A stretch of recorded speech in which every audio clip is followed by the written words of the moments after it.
Nag-usap sila. Kung nandun kayo nung ninotarize yung kanyang sinumpaang salaysay?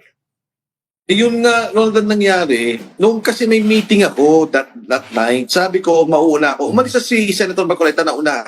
Siguro difference lang within 5 minutes, umalis na rin ako. Si Senator Marcoleta, sabi niya, baka pwede, Sarge, na ipanotarize mo. Ako pa nga yung nag-react. Sabi ko, ha?